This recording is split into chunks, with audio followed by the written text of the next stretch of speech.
If all my identity is who I am as a mom, that's not healthy. If all my identity is who I am as a wife, that's not healthy. You are going to get more of what you focus on. Life will become a reality on what you're thinking about. Sometimes you need somebody to come alongside you and remind you that, yes, there is life after the kids move out. Yeah. There's still good ahead of you. What kind of life would it be that at that stage in our life, we feel like, okay, the best of our married life is over? What kind of future would that create? Yeah. And I remember telling the Lord, I would not choose this to sit in this place, but I don't want to waste it either.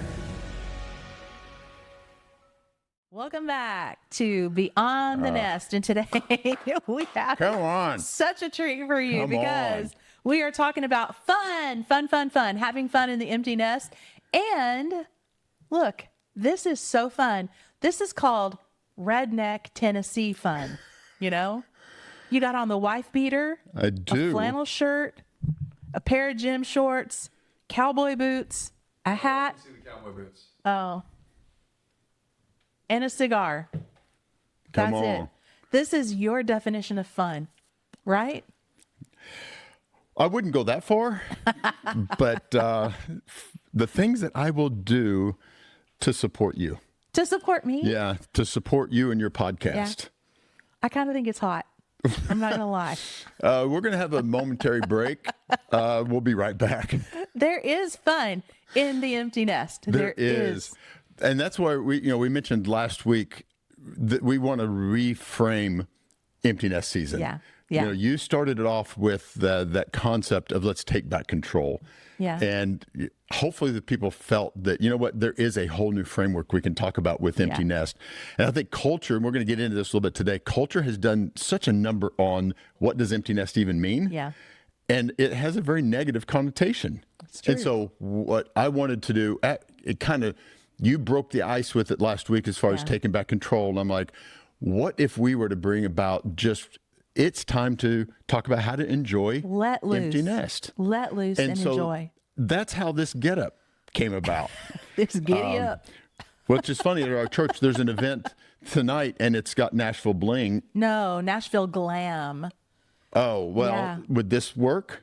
I Probably not. The boots, yes. And the hat. The hat, yes. Yeah, we'll dress it up a little bit. Yeah. What I want to talk about too is let's start off with the story. 2 weeks ago, we had Peyton on the show with us. Yeah. Peyton's our youngest boy out of 3. And the way he opened it up, just Mr. Charismatic, and announced again that he's the favorite. Now, he's been consistent with that phrase. And so, but about maybe, I don't know, halfway through, somewhere through there, he told a story that it's like I hadn't heard it before, and it really made sense to me. So I am going to do the best I can. You can help me with it as far as paraphrasing it. But he was talking about when he left home, he was kind of trip. He was kind of getting tired of getting blown up with texts on how are you doing, what are you doing, where are you going, how's work. And it wasn't that it was negative, and he will also quickly tell you he could have handled it a lot better. Yeah. But he decided to take a trip to New York, and he chose not to tell us intentionally because he knew he was going to be posting about it. He knew we would see it, and it was his way of letting us know, I am my own man. Yeah. But then he went in and started talking about the reason he was doing that was he's like... He knew we were struggling. He knew I was struggling. Yeah. He was moving into this new phase of his life, and he was excited for it. And this is the part that I hadn't thought about. From his perspective, as a young adult, the last one moving out of the house, his mindset was, I bet mom and dad are ecstatic. Yeah. I bet they are going to be having so much fun. They hit the jackpot. They hit the jackpot. They're going to get to do what they've always wanted to do. They've got rid of all of us boys, and now they get to live their life. I never once thought of it from that perspective. Nope. And so that from just a personal story, it's like, you know what? What would have happened had we approached the empty nest phase with his mindset? Yeah. Of we can have fun. It's like, because it's true. Like we were not constrained. Not that children are a constraint; they're a joy. But we didn't have those constraints of, we can't do this, we can't go here, or we can't go out to dinner because we got to get a babysitter. It was wide open, whatever we wanted to do. It is. And it currently is. Yeah. We're a decade in, and you talked a lot last week of why are we doing this? You said your phrase worked, you went big, which I love it. You want to create a movement. Yeah, we are creating a movement. And to do we're bringing back the wife beater. We're bringing back sexy. We are. In doing so, where would we have been had we had maybe the message of empty nest is fun, instead of allowing culture to say, because everything I've read, other people I've talked to, even people that aren't even in empty nest, are dreading it. What happens if not just you and I, because we're not the authorities on it, we just want to help support this movement. Yeah. If we create it, great. But it's like, what would happen if somebody that's moving into empty nest, they almost feel like because of this or this, they feel like it is okay to have fun. Yeah. Right? It is. We should have fun. It's just a different perspective. And I read something the other day. I want to read this to you. It says, this season isn't empty. Yeah. It's wide open. But whether it becomes beautiful or burdensome, it's up to you. Yeah. Beautiful That's so true. Or burdensome. Yeah. And so part of what I want to talk about right off the bat is, how do you begin to reframe things? Right? And what do you think? What do I mean by reframe from your perspective? Well, what is my head telling me that empty nest is versus what is my expectation? Like I can flip the script in my head, because culture, I don't know what pushes it down, but you're right. We're raised with this idea that empty nest is a loss. I lose control. I lose my kids. I lose everything.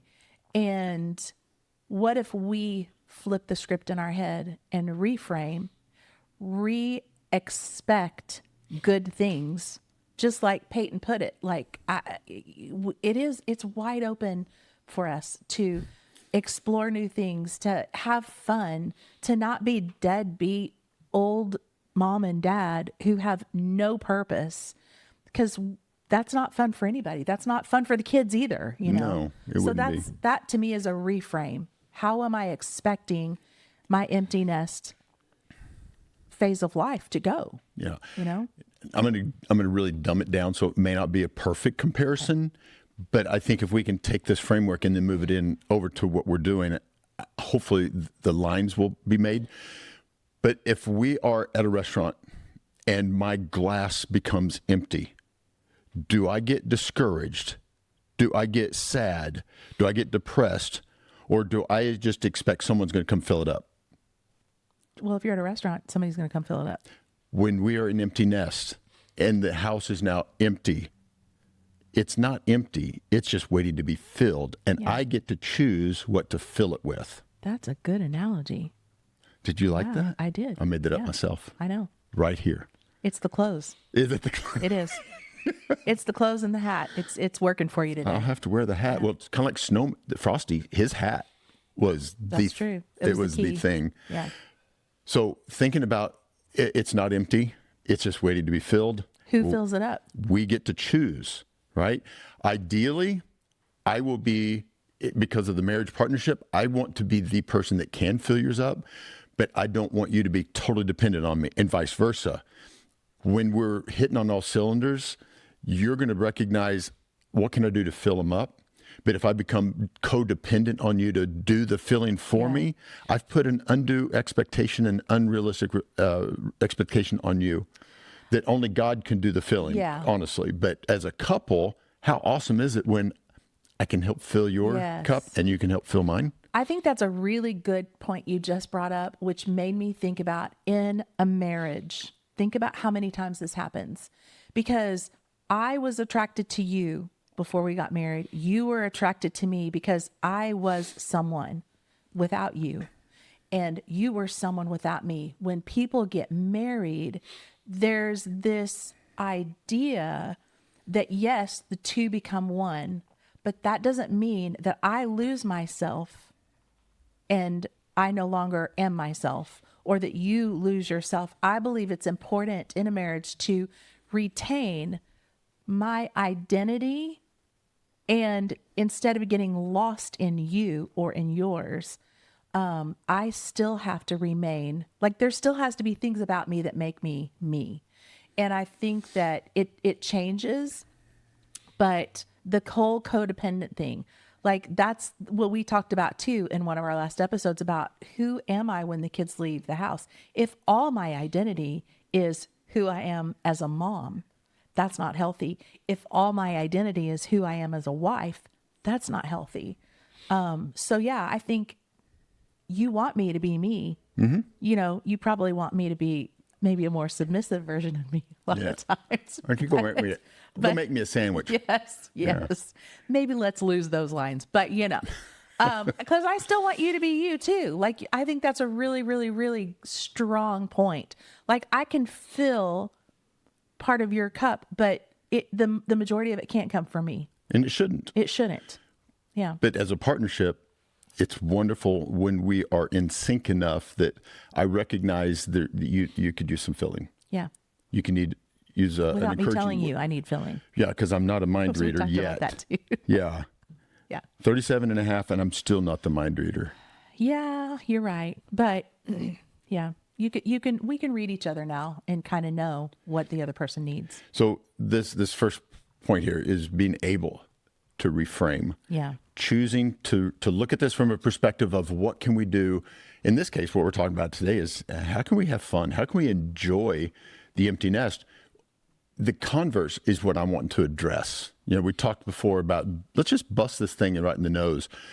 Culture has taught us by either things on TV, there's not a whole lot of content or books or anything out there on it, but it seems to be, even I think up until now, a lot of ours has been around how do you endure? How do you begin to thrive? We have to survive to get to thrive.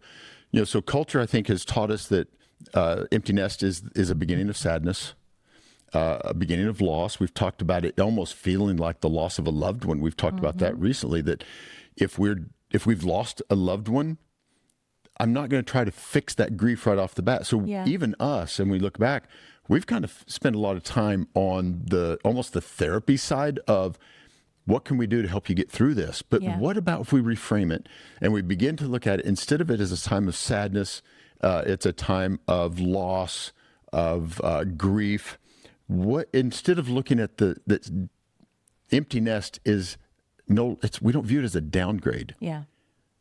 What's the opposite? It's an upgrade. It is an upgrade. If we look at it as an upgrade, because think about what's happening in the empty nest. Your kids are leaving. They're going to college. They're becoming independent. Nobody's. I mean, I don't mind if your kids, if you have to support them a little while longer, but for the most part, empty nest hits and you're not supporting and paying their bills. Like, they have autonomy.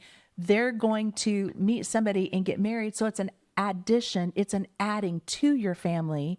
And if you view that in the right way, it's like all of these good gifts are coming instead of us losing things. And so it's a great time. Think about, like you've said so many times, you wanted the naked room. You could never have a naked room if kids were in the house. Like, there's so many. Or a mother-in-law. Or if a mother-in-law is in the house. My mother lives with us, so yeah. That wouldn't be cool. But, no, that would not be cool. But I think there's, we didn't have time constraints on our time. There were a lot of things that we re-explored when the kids moved out that were kind of fun that we couldn't do when we had a house full of kids, or when we didn't know if kids were going to, drag in at any time of the day, So yeah, like, there are a lot of good things that come in the empty nest, a lot of good gifts waiting for us to open. So to reframe this statement right here, your life did not end when the kids moved out. Right. It began. It really began. It opened up. I love it. How hard would it be to transition to that? It's not hard for me now. It was hard then. because it was so fresh. It was so new. And I feel like that's what we're called to do, because there are people that are watching right now you're sitting in that place that I was, 12 years ago. No, it was longer than 12 years ago. Well, maybe it was 12 years ago, like depressed. And you're thinking, how in the world you can't even be telling me to be happy right now. But sometimes you need somebody to come alongside you and remind you that, yes, there is life after the kids move out. Yeah. There's still good ahead of you. So there's really, with what you just said, I feel like there's two groups that we're talking to. We've got couples that are already empty nest. They have not made this reframing, and I would love to encourage them to begin to reframe, which is an intentional act. Starts with how you think. Your words come by what you think about. Life comes with words. And I got a quote from it's a modified quote from someone else that I'm going to share on the next point. But I think, again, you said this last week, we're not here to take people to church, but I think reframing is akin or aligned with a spiritual practice. Yeah. And where it says, be renewed or be transformed by the renewing of your mind. Renewing of your mind and transforming, that is literally changing how you think. But it says before that, don't be conformed to the patterns of this world. And the patterns of the world with empty nest is what? Is your life's over.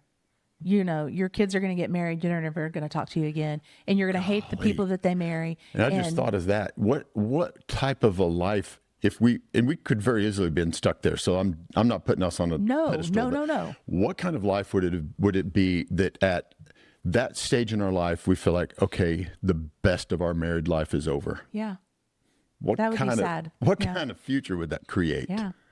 Because we're fixing to, in a few weeks, we're going out of the country to a beautiful tropical location. And I don't have to worry about childcare. I don't have to worry about anything. I just got to get myself there and pack enough swimsuits. So that's I didn't see this 12 years ago, but there's a lot that can be said for the reframing. So do you remember the very first evening that maybe we didn't have kids in the house? Because I remember Taylor was already married. Logan moved out in this little, I don't know, it kind of looked like a crack house to me. It wasn't, but it's like, when you're like in college, it's like, and you're, renting a house for the first time, it doesn't matter what it looks like. You're just like, and then Peyton moved in with Logan.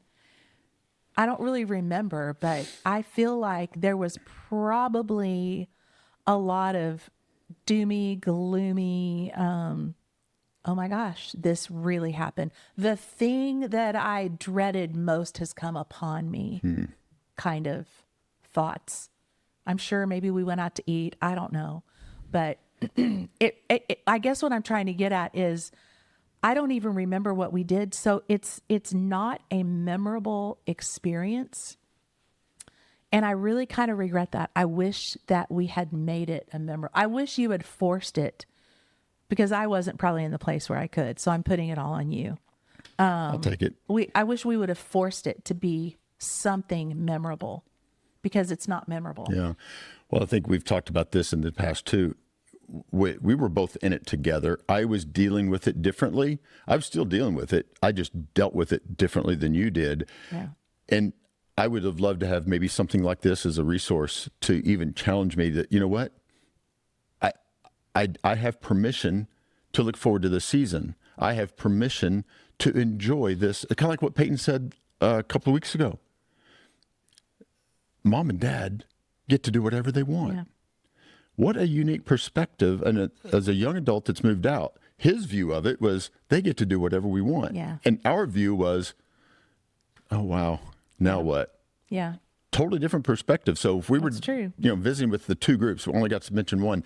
One group is that they're already an empty nest, and they have not reframed it and restructured their perspective to think this way, to have fun. The other is they're pre-empty nest. They've got teenagers in the house, and they know that it's coming. Let's begin now to reframe it from a perspective is, like Peyton said, our day is coming. We get to do whatever we want to do. Kind of like when we were first dating, my only objective was, what can I do to convince you that I was the guy? Yeah. What would happen if coming You in wore empty, I would wear this? Yeah. Oh, that You would have done low it. standards. Maybe I do my today. My point is, though, what would happen if we were to begin to treat empty nests as, you know what? I get to do whatever I want to impress my wife, to treat her to a dinner. I'm going to go clean the car. I mean, it's like I never picked you up when we were dating in a car that wasn't clean inside and out. Yeah. And then we kind of get into this routine. It's like, oh, it's a crazy busy week. I just got off the road. Yeah. Just get in the car. Let's go. Yeah. Well, it wasn't clean because it was my mobile off. I mean, you know what I'm saying? It's like, why not begin to look at it as we can do whatever we want? That's true. Well, here's an idea for those of you who still have kids at home.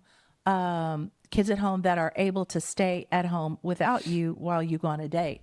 Set, whether it's a weekly date night, have it the same night of the week, or maybe it's a bi-weekly where everybody, the whole schedule, the family schedule knows that, oh, it's Thursday night. Mom and dad always have date night on Thursday night. Begin working those non-negotiables into your life while your kids are at home, because it not only sets the tone for you, but it also sets a precedent for them, and it gives them an example of, wow, this is something I want to replicate in my own marriage someday. They might not be thinking that cognitively, but kids don't let go of core memories like that.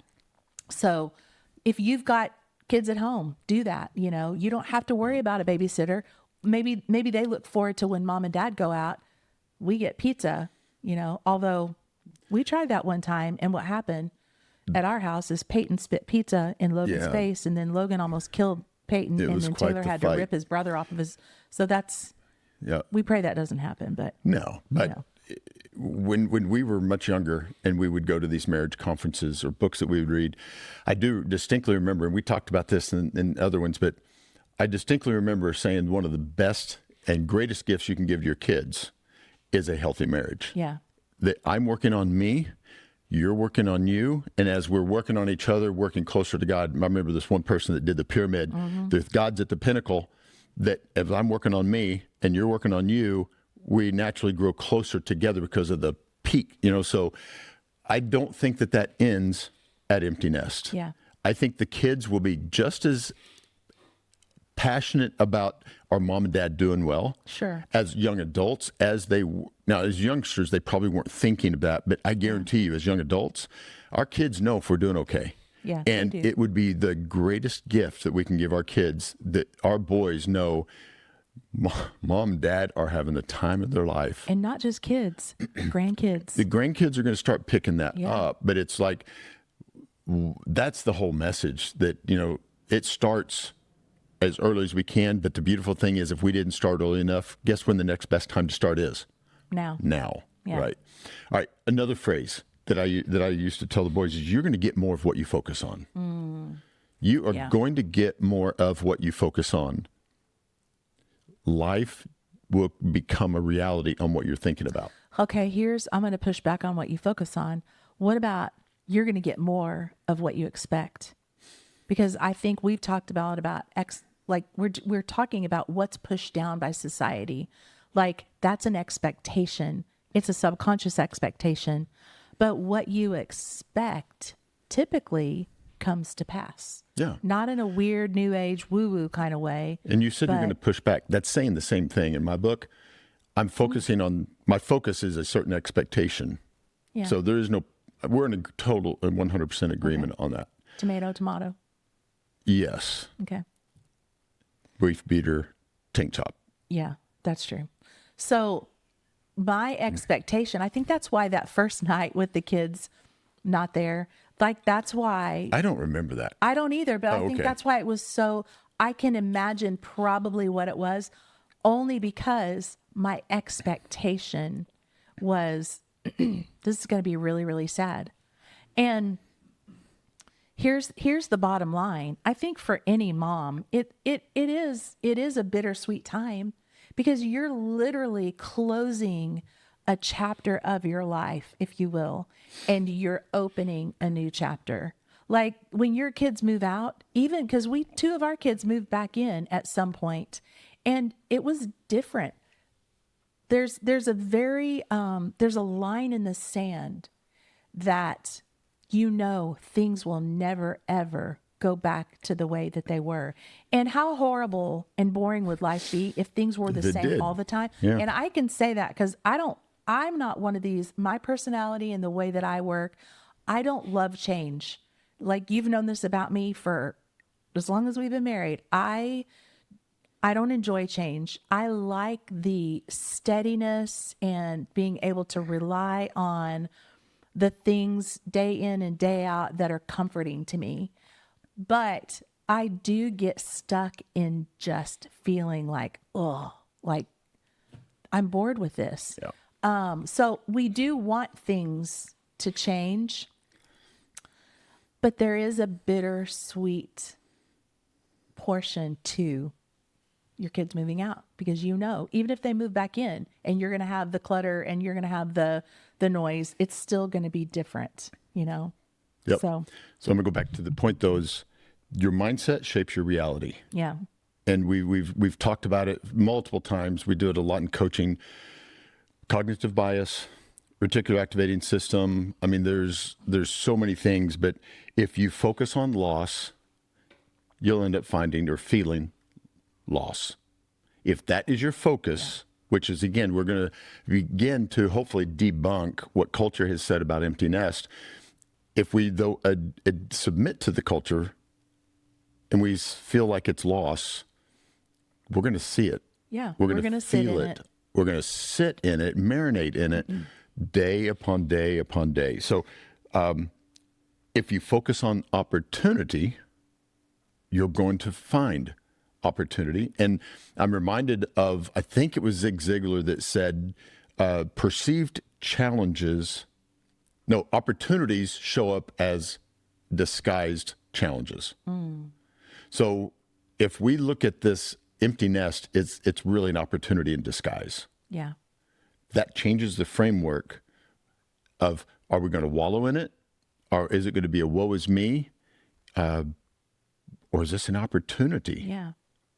An opportunity to just, jump on the things that we didn't get to jump on or we didn't get to do before, And I think there's always nuance to this, because there are situations where, people have like bad things happen.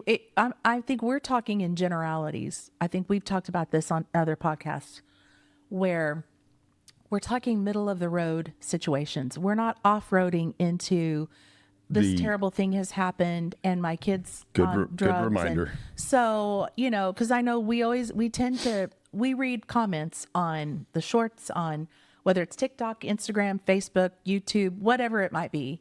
And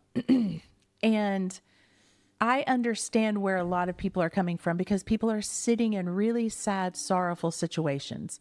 They're hurting. And things have happened that are way outside their scope of control. The things that you can control are in the mirror. Like, I can only control me. You can only control you. I have full control over my response to a situation. So I just want to remind everybody, we're talking generalities, because we're talking about it like it's like, oh, yay. And there's probably people on the other end of this thinking, no, it's not, oh, yay. Right. And my heart goes out to them. Yeah. But like you said, that is the minority of those that would be watching. And what we're talking about, for me, it's a relatively healthy position that you can now change the frame, reframe it, take control of it, and literally change your life. And I would say, if, the spectrum, we've probably got, there would be 10% of the people that are out there that are empty nests, that are absolutely thriving, they're living their best life, absolutely no regrets. You maybe got 10 to 20% that it couldn't get worse. The kids are suffering. There's life issues, health risks, whatever it is.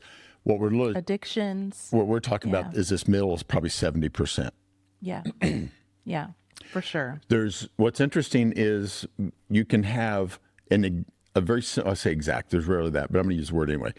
You can have the exact same scenario and two people looking at that scenario and perceive it totally different. Yeah. So one of the things that when I was getting ready is like, what would happen to the person that always sees loss? They're in the woe is me. And how would they view silence versus this other person? They see everything as an opportunity. They're excited. They're choosing and intentionally going to have fun. How do they view silence?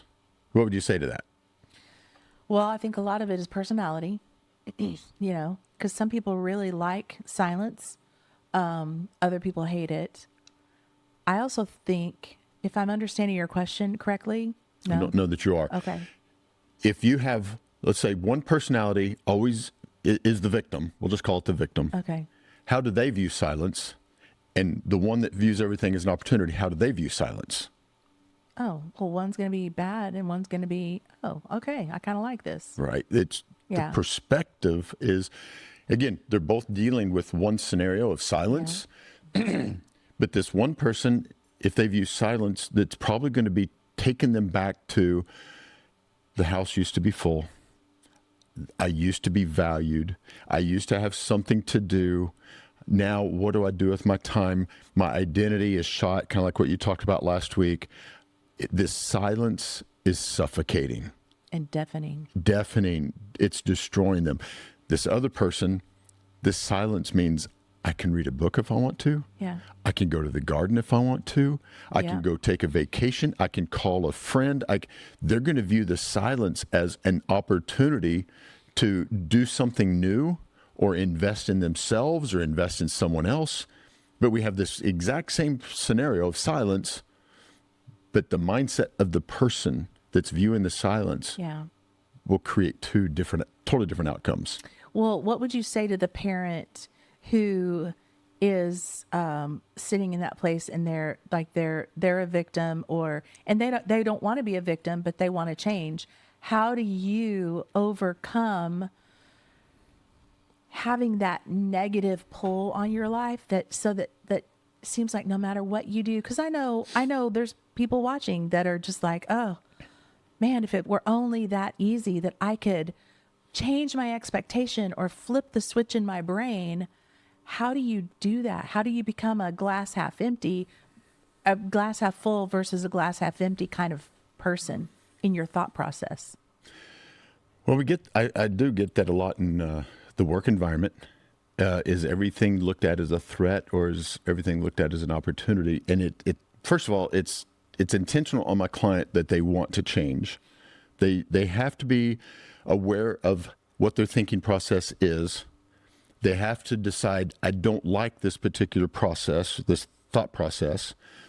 And then once I'm aware of it, now I can begin to address it. What can I do differently? So one, you got to recognize it. Two, you got to want to do something different.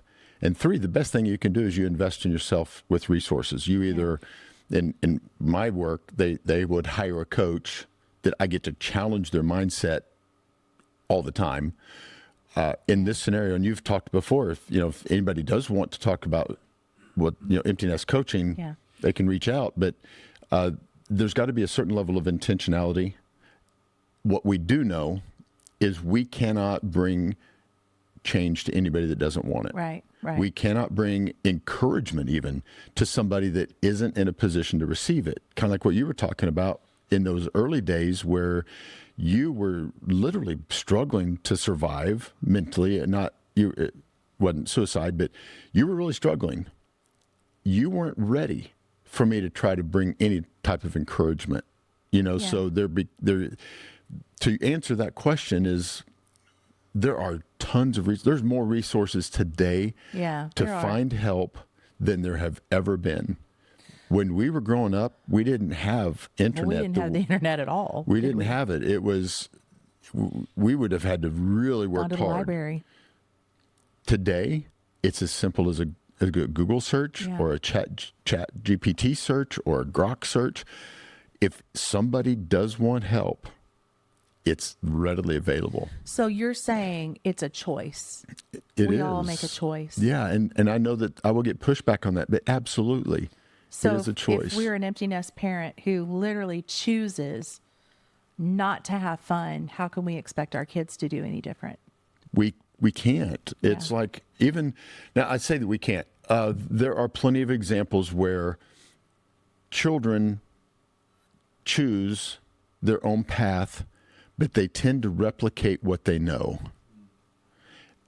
If we are going to be the parent that equips our kids, it's incumbent on us to set the stage, to create a standard, and then for us, we've always talked, we want our kids to set whole new levels of standards. Yeah. We don't want them to take what we've done as, I want to replicate that. I want them to go to a whole new level. Yeah. I don't, not that I want a ceiling on my life, but I want my kids to vastly outperform in every category. Sure. And as we're talking about, I don't even want them to have more fun in their marriage than we ever did. Yeah. But no, to that question is, honestly, I can't expect them to do any better. But children, as we've noticed, as they become young adults, they tend to go one of two ways. Yeah. And I've got some friends that we've actually had these types of conversations not too long ago. They grew up in an alcoholic home. He vowed to never be that way. He doesn't drink. He just flat out doesn't. And he's got a brother that is an alcoholic. And his brother is giving his reasoning was because my dad was an alcoholic, I'm an alcoholic. Well, this other guy says, my dad was an alcoholic, that's why I'm not an alcoholic. So like a choice. It is still a choice, but it's like, I don't know the psychological boundaries of what has kept this one person bound and what's caused the other person to be set free. But no, to answer your question, it's kind of a long answer. I really can't expect my kids to do vastly different than what I did. If we have a growth mindset, I believe that will transition into our boys and our daughter-in-laws, our grandkids, that they'll have a growth mindset that ideally they will start from a higher level than where we started.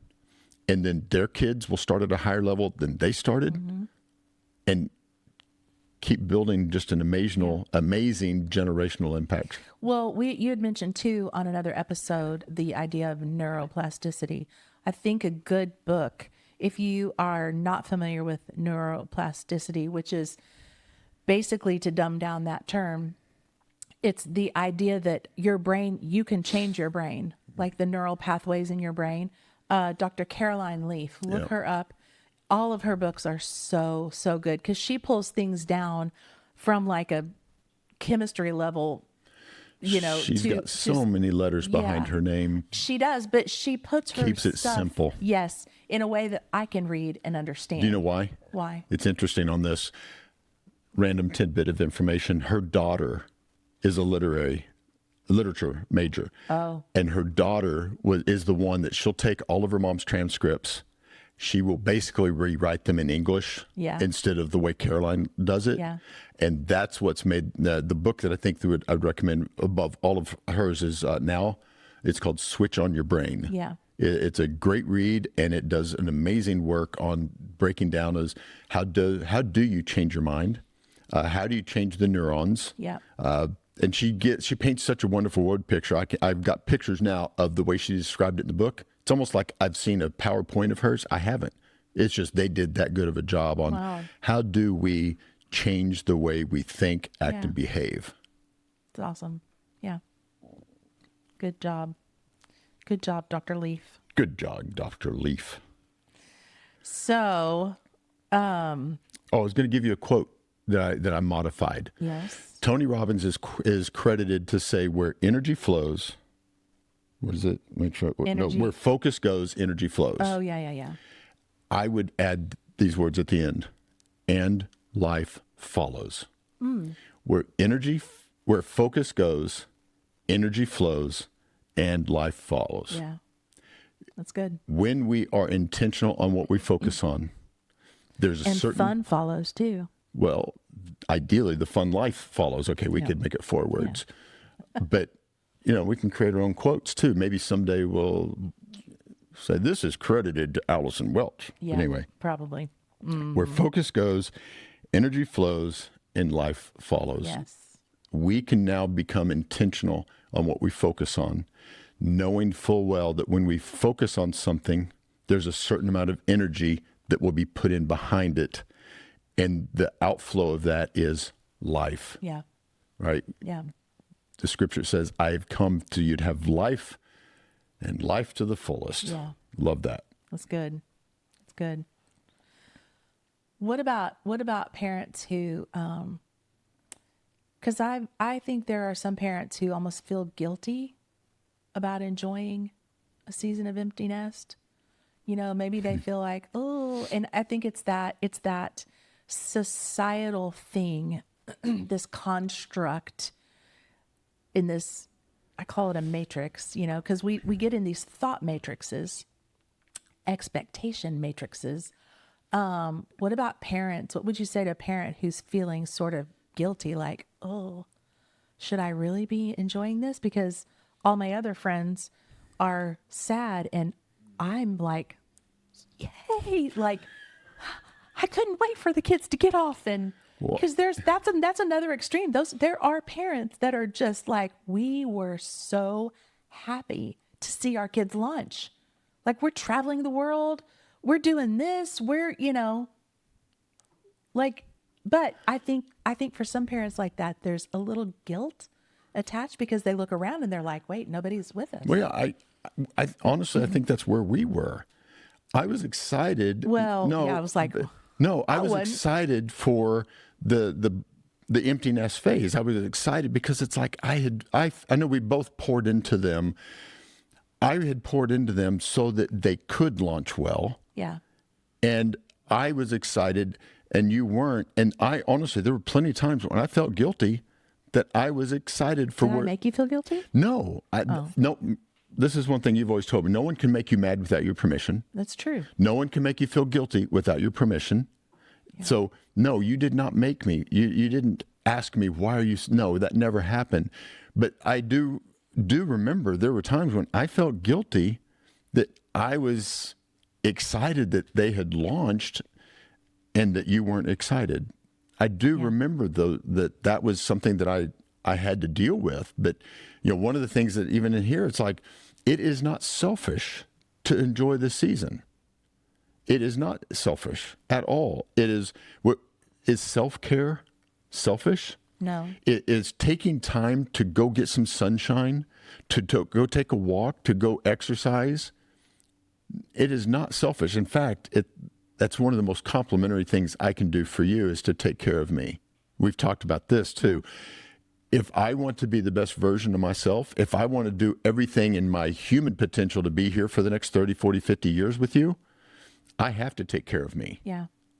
You have to take care of you. Yeah. So I don't think it's selfish at all. Now, when the couple's together, I think this is your real question. When the couple is on the same page, is it okay for them to be excited about this new season when maybe some of their friends are not? Yeah. And I would say it's absolutely not selfish. In fact, I think, talked before, when we feel like we've had a breakthrough in any given area, and I would say this to anybody, when we have a breakthrough in any given area, I have a responsibility to help others have a breakthrough in that area. Yeah. We cannot hold something that is so amazing and hoard it for ourselves. Right. Somebody's got to break the mold.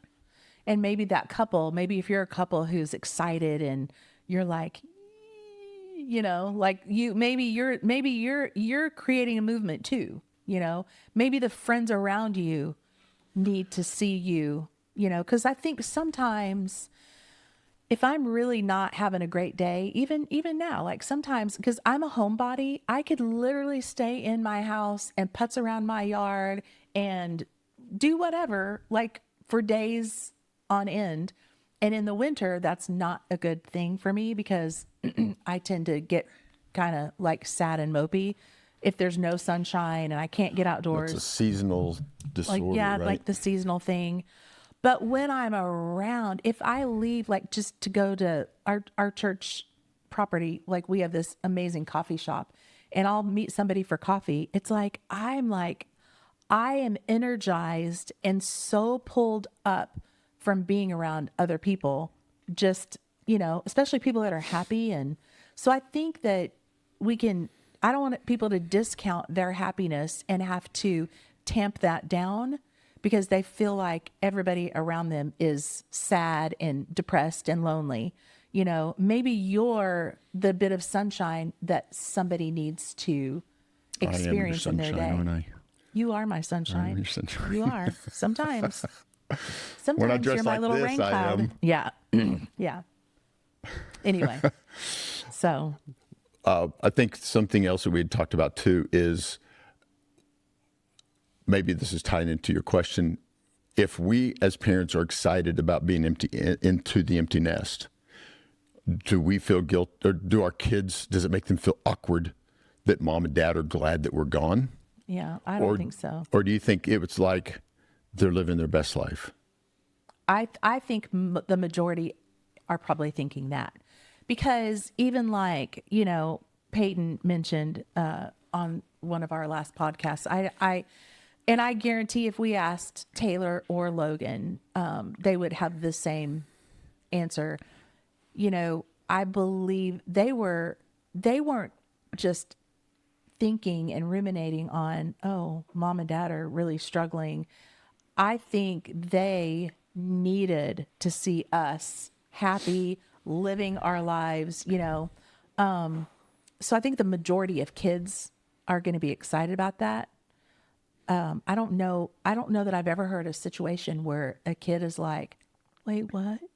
You're sad that I left? You're not sad that I left? You're happy? Like, did you even love me? I can just imagine that. I don't know that I've ever heard that happen. Maybe it has, but yeah, I don't think I've heard of it either. Yeah. So again, we've not done a scientific survey about this, but so don't quote us. Don't quote us. But I do feel like the majority of kids aren't thinking about their parents. They're thinking about their own lives.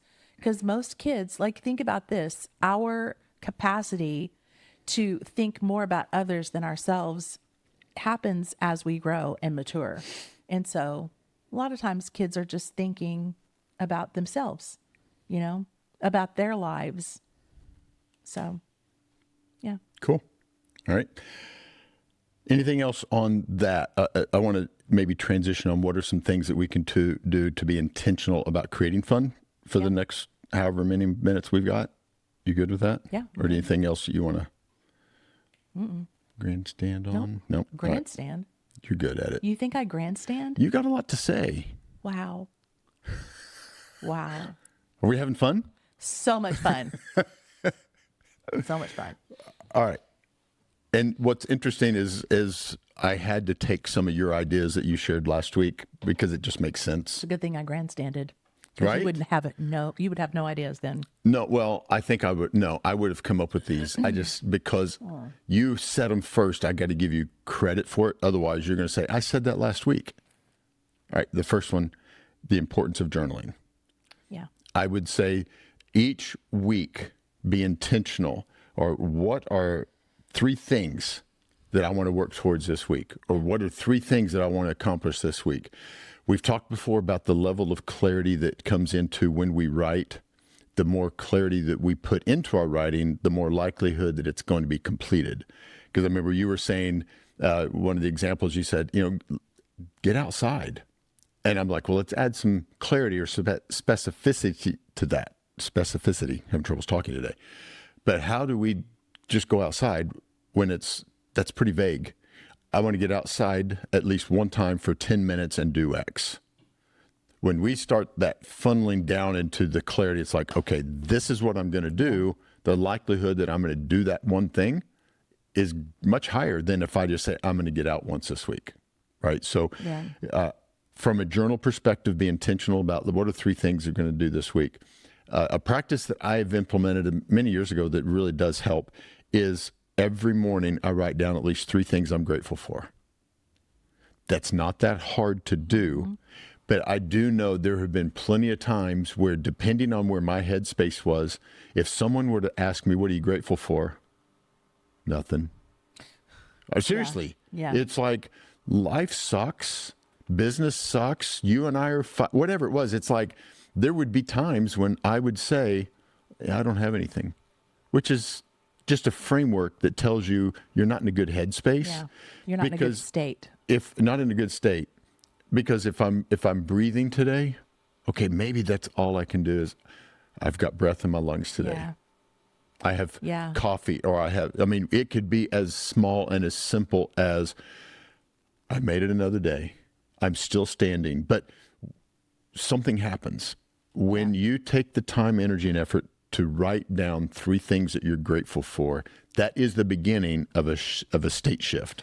That reminds me of something we used to do with the boys. If you've got kids that are living at home still and you tuck them into bed at night, even if they're teenagers, like I know teenagers don't need tucking in, but even as teens, we would, tell them good night or sometimes pop our head into the room. We would, when they were tucked in at night, ask your kids, what are 3 things that happened today that you are grateful for? So begin while they're young to cultivate that attitude of gratitude in them so that when they're older, it'll be easier, because when they're in college or they're living away and they call and they're maybe in crisis, you can remind them, 3 things that you're grateful for, son. Yeah, we obviously made a lot of mistakes. I made a lot of mistakes. I can think of a lot of them that I did. I was too busy grandstanding to make mistakes. Wow. I did some things that it's just hindsight. It was just ego, dictator dad type stuff, which I get it when they're really, really young. You got to have that level of control. But when they're teenagers, some of the things I did were uncalled for. But what you just described is one of the things that I would say was a huge win. Yeah. We started it when they were relatively young. What are 3 things that are positive today? And, age appropriate, the 5-year-old thing, that his thing might be totally different than what the 11-year-old would have said. Yeah. But it did continue into the teenagers. You're right. We didn't tuck them in every night, but it was a common theme for us to ask them, what 3 things positive happened for you today? Yeah. And I was going to say, one of my favorite things even now, our kids are grown, but with our granddaughter who just turned 6, my favorite thing about putting those babes to bed is chit chat, because I feel like our kids did, but even Kate does, like at night, it's like, they don't want to go to sleep. So they're going to prolong the inevitable, but we talk about so many things, and it is just the things that I appreciated that when the boys were growing up. I look back and think, yeah, we did do that right. And those are sweet times. But as a parent, I think that we move so quickly over phases of life. And as a grandparent, my attitude on things now is to just savor the moments as much as I can. And so I think that's a beautiful thing when you're sitting on this side of the empty nest and you get to, feed and bathe and put babies to bed, your grandbabies.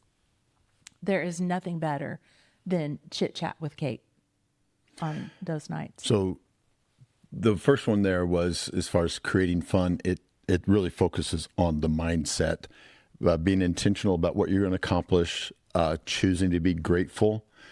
It's been studied so many times. You cannot have fun and not be grateful. You cannot be grateful for things and be in the doldrums.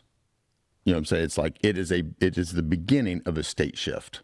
So that was the first one. What is, for people who don't understand what you're talking about, what is this? What are we talking about? Like state? Like some people are probably like, well, I live in Tennessee or I live in. Yeah, a state shift would be we go to Kentucky. Yes, that's probably what people are thinking. But the context here, give us a little bit of context, because I know you talk a lot about state. I know Taylor does a lot of teaching too about what is your state. Yeah, state, probably one of the simplest, I guess, basic ones is your level of energy. A high level of energy is a doer, someone who's more of the victim. The victor. A very low state they view themselves as a victim.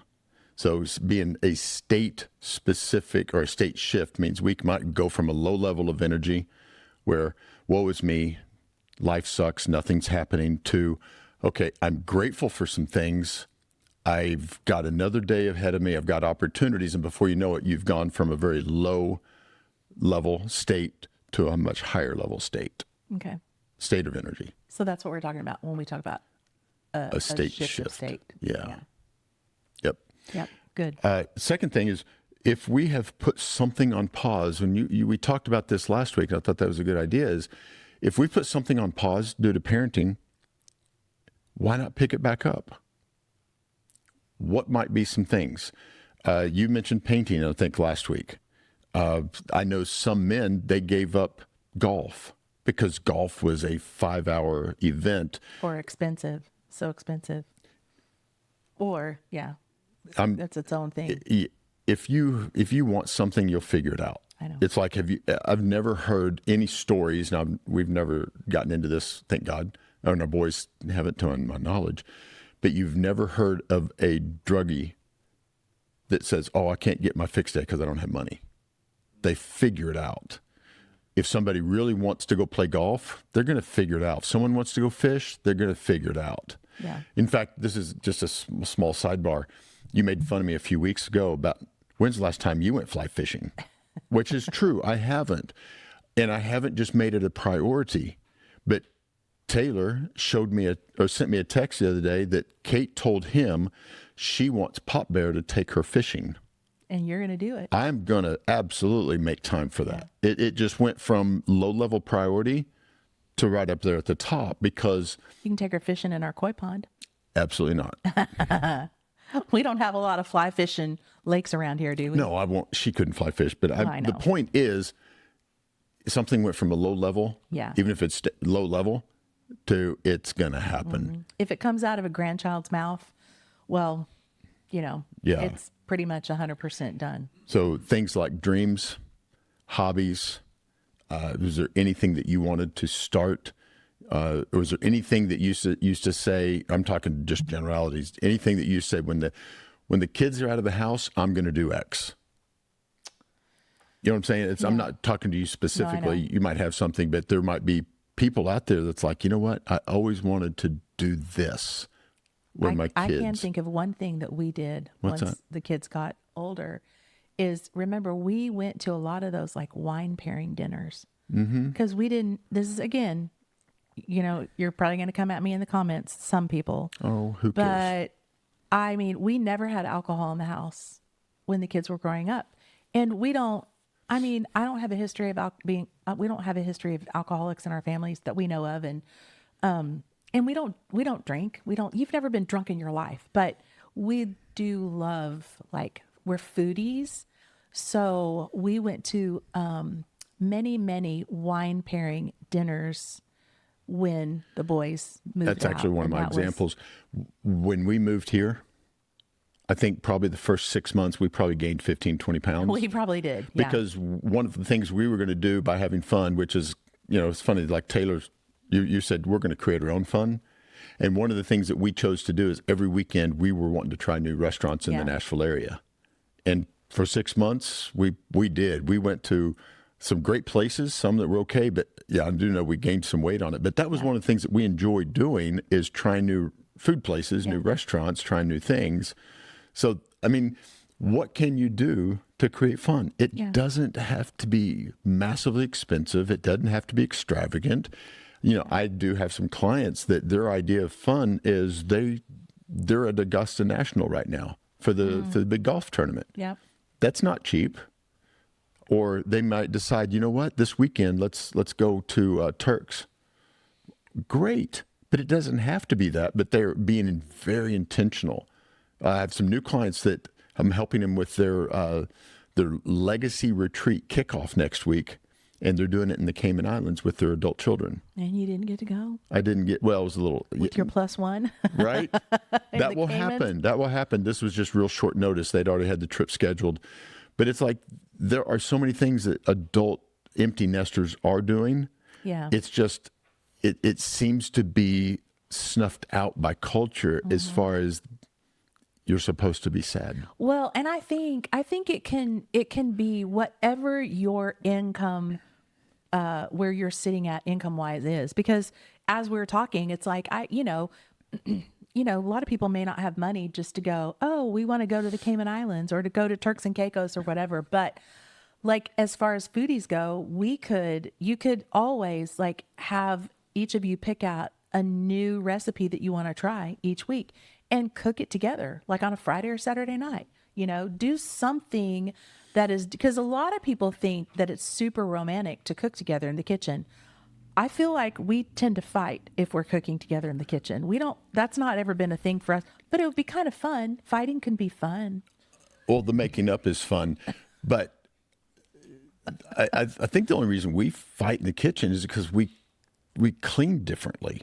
Oh, you want to clean as you go, and that gets in my way. I want to wait and clean everything up at the very end. That's far more efficient. It is so much harder to clean everything up after everything's dried on the plates than it is to just clean as you go.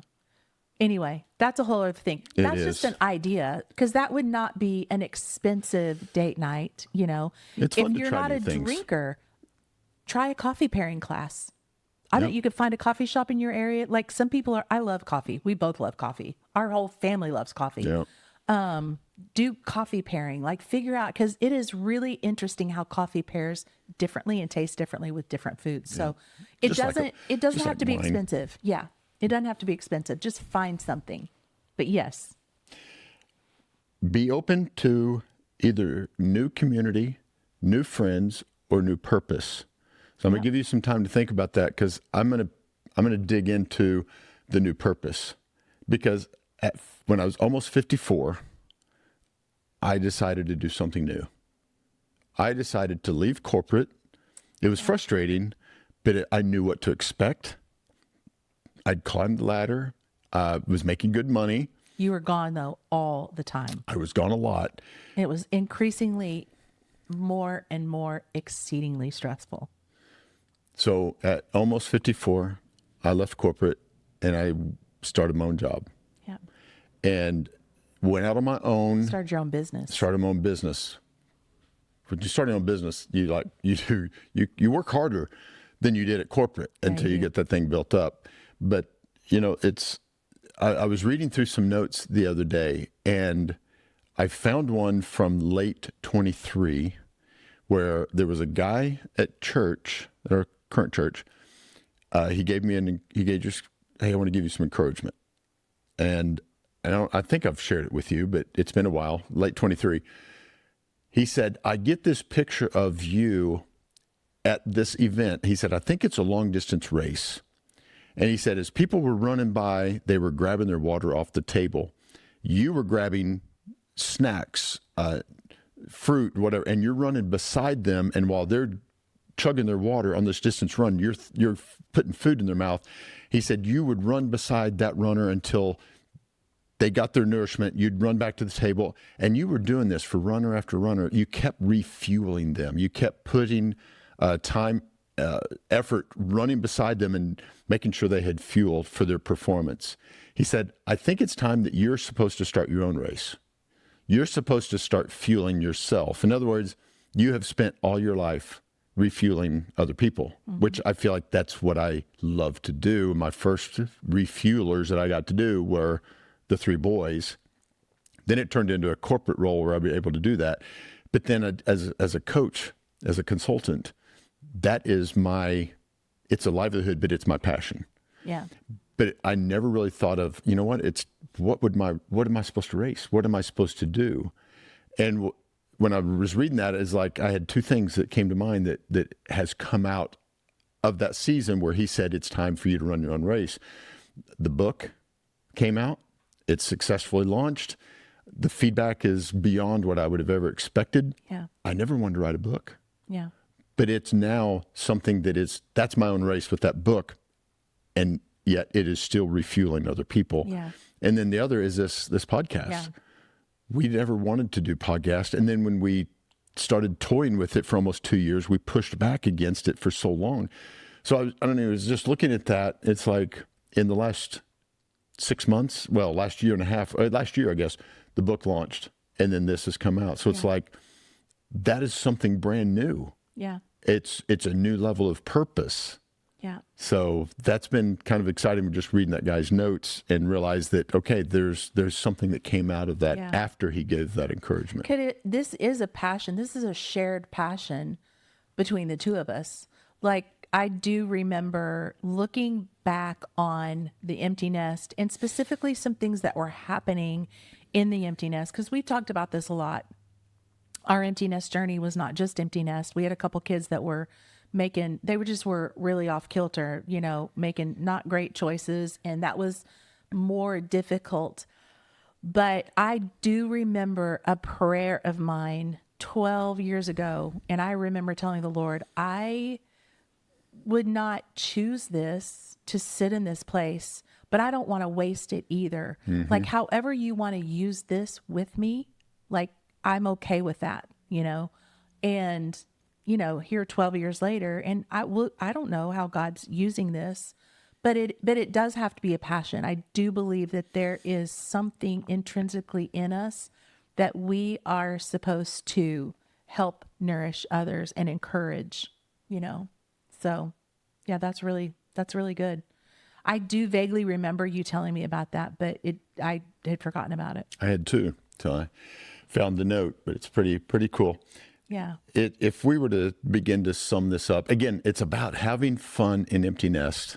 It is, and you've used this word multiple times, it is a choice. Yeah, it is. So what does fun look like? I think as much as anything for the couple that especially they've been together for a really, really long time, you can sometimes allow things to get into a rut. Yeah. Because you get familiar and it's like, what do we do tonight? We're dinner, watch reruns. Okay, well, what can we do that's different?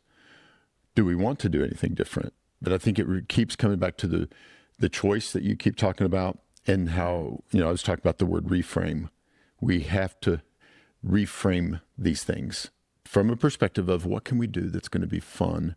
It's going to be a choice. Doesn't have to take a lot of money. It does have to be intentional. And I just encourage people to just be consistent. Right? One of the things that John Maxwell talks about a lot is consistency compounds. Yeah. Right? If we do it once and then quit, and it's like, oh, that doesn't work. Well, of course not. You didn't stick with it. But what if we do, like we did the restaurant thing there for a while? Yeah. We gained some weight. We didn't have to, but we did. But, we transitioned up here and decided we were not going to be anybody's third wheel. Anybody's third wheel, yeah. Yeah. Yeah. So one thing, too, is like to these parents that have spent decades raising the kids, now that they're out, I would encourage you, reframe this season that it's empty, which now it's time to be refilled, and you get to choose how it's filled. Refill your empty. Refill the empty. Yep. It's going to be refilled with something, or it's going to maintain emptiness, and that's not a healthy place to be. All I know is that the stores better be refilling their wife beaters because there's about to be a run of them. Just because you're bringing the wife beater back. Wow. So. Bless your heart. That is kind of fun, though. All like, right. If you're watching, I'm sure there's many people who've never seen Lance dressed like this, ever. I guarantee it. Yeah. I've never seen you dressed like this. That's and we've my been married point. 37 years. Right. I've never, ever. I thought I wore it just to be a joke.